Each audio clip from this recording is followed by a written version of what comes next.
প্রিয় বন্ধুরা, আমাদের ছেলে মেয়েদেরকে আমরা ওরা যখন যেখানে যায় আমরা একটু চোখে চোখে রাখবো। আপনি যদি আপনার সন্তানের খোঁজ খবর না রাখেন, আপনার ছেলে কি করছে না করছে, আপনার মেয়েটা কোথায় যাচ্ছে, কার সাথে মিশছে, সে ধর্মীয় শিক্ষা কতটুকু লালন করছে, এগুলো যদি খোঁজ খবর না রাখেন, দিন শেষে আপনাকেই কাটতে হবে। দিন শেষে আপনাকেই সব এই ছেলে মেয়ে খারাপ হওয়ার যেই কষ্টটা, সেটা আপনাকেই পেতে হবে।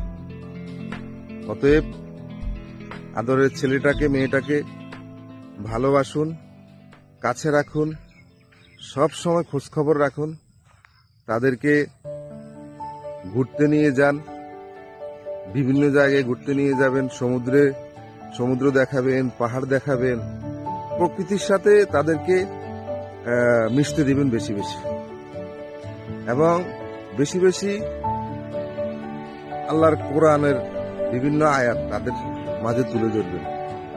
আল্লাহ যেভাবে আমাদেরকে চলতে বলেছেন, আমাদের হযরত মুহাম্মদ সাল্লাল্লাহু আলাইহি সাল্লাম যেভাবে আমাদেরকে দিক নির্দেশনা দিয়েছেন, ঠিক সেভাবে যদি আপনি আপনার সন্তানকে লালন পালন করেন, খোঁজ খবর রাখেন, তাহলে দেখবেন আপনার জীবন অনেক সুন্দর হয়ে উঠবে এবং আপনাকে আর কাঁদতে হবে না।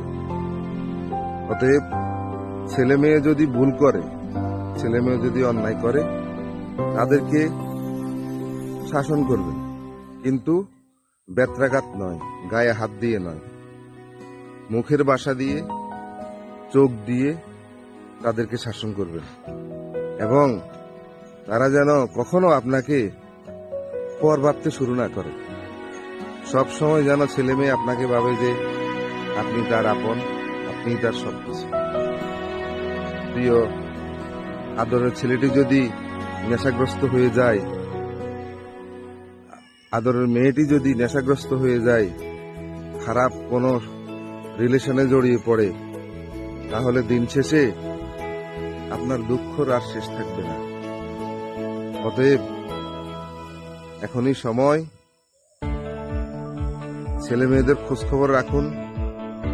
অনেক বাবা মা আছেন ছেলে মেয়ের খোঁজ খবর রাখেন না, যখন যতটুকু চাহিদা তাদের টাকা পয়সার প্রয়োজন সাথে সাথে দিয়ে দেন, তাদের চাহিদার জন্য যত টাকা পয়সা প্রয়োজন সবকিছু দিচ্ছেন, তাদের উচ্চবিলাসী আকাঙ্ক্ষা সব কিছু পূরণ করছে, কিন্তু ছেলেটি যে আপনার দৃষ্টির অগোচরে খারাপ পথে, মেয়েটি যে খারাপ পথে চলে যাচ্ছে, সে ব্যাপারে আপনার কোনো খোঁজ খবর নেই। অতএব নিজের জীবনকে সুন্দর করে গড়ার জন্য, ছেলে মেয়েদের জীবনকে সুন্দর করে গড়ার জন্য তাদেরকে ভালোবাসুন, আদর করুন, তাদের ভালো পথে তাদেরকে চলার উৎসাহ যোগান, তাদের খোঁজ খবর রাখুন, এবং তারা যেন কোনোভাবে খারাপ পথে না যেতে পারে সে ব্যাপারে খোঁজ খবর রাখুন। তারা যেন যদিও কোনো কারণবশত যদি খারাপ পথে চলেও যায়, সে পথ থেকে বেরিয়ে আনার জন্য সর্বোচ্চ চেষ্টা করুন।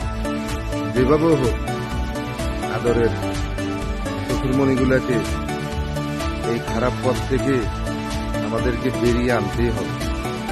আমাদের সন্তান যদি খারাপ পথে বেড়ে ওঠে, তাহলে আমাদের আর কষ্টের শেষ হবে না, কষ্ট আর শেষ হবে না। বন্ধুরা, অনেক সময় নষ্ট করলাম।